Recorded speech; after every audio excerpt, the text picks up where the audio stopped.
Okay, so this is a video over two types of graphing systems. The first one is a Cartesian coordinate system.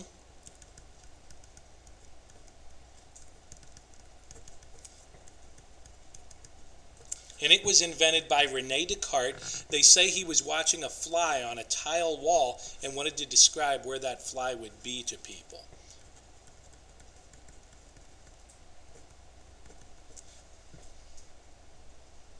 So he was a French mathematician. He came up with this system, and he said that this is quadrant 1, where the x and the y coordinate are all positive, and then it goes around and makes a C.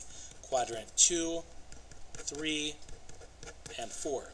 In quadrant 3, the x's are negative, the y's are negative. In quadrant 4, the x's are positive, the y's are negative. Whether they are positive or negative comes into play later on in many of the things we'll be doing with trigonometry. The second coordinate system was actually invented by Isaac Newton,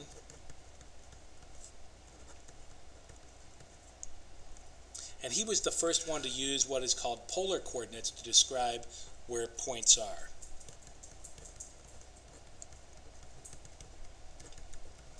And instead of saying how far you go to the right and up or down or left and up and down, he said, figure out what angle you're at and how far out you are. So there are rings that describe this is a radius of 1, a radius of 2 for this circle, a radius of 3, the radius and the angle at which the point is at. So if I have, for instance, the point 3, 4, in the Cartesian coordinate system, in the polar coordinate system, 1, 2, 3, 1, 2, 3, 4, it would be located right there, but we want to describe it differently.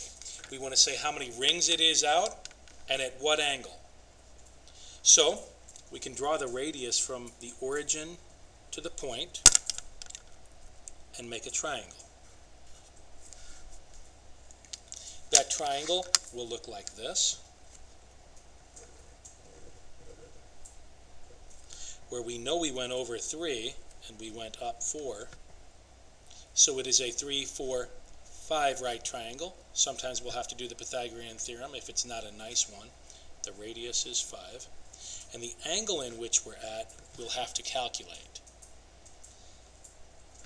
Now we were given the 3 and the 4 to begin with, so I'm going to use that. The opposite and the adjacent side, the tangent of theta equals 4 over 3, the opposite over the adjacent.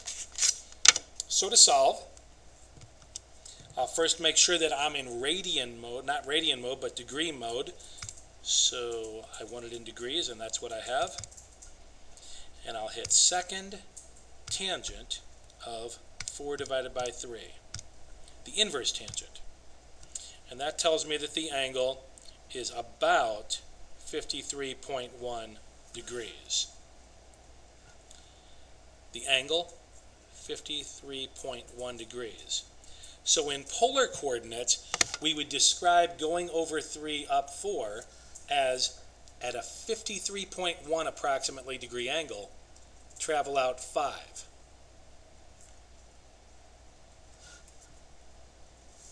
Next example. In this example, we're given polar coordinates, and we want to go back to Cartesian coordinates. So 3 is the radius. I'll be 1, 2, 3 rings out somewhere on this circle, and the angle is 3 pi over 4. That's given in radians. Now I know that pi over 4 is 45 degrees. It's 2 pi all the way around, so it's pi to here. So this is pi over 2. Pi over 4 is a 45 degree angle. There's 1 pi over 4, 2 pi over 4, 3 pi over 4 is the angle that cuts out this way, and it will have a reference angle of 45 degrees, or pi over 4. So my triangle actually comes down 1, 2, 3 rings out, and this triangle will look like this, and I'll need the x and y coordinates. So the triangle cuts back.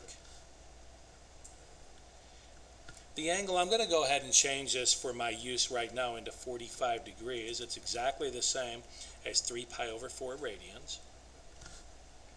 And I know that the radius is 3. The hypotenuse of the triangle is 3. I would use trigonometry on this, except for that I have a 45-degree angle. And whenever I have a 30 or 60 or 45, I calculate exact values. This is a 45, 45, 90. That means this side will be the same as that side. And the relationship on a 45, 45, 90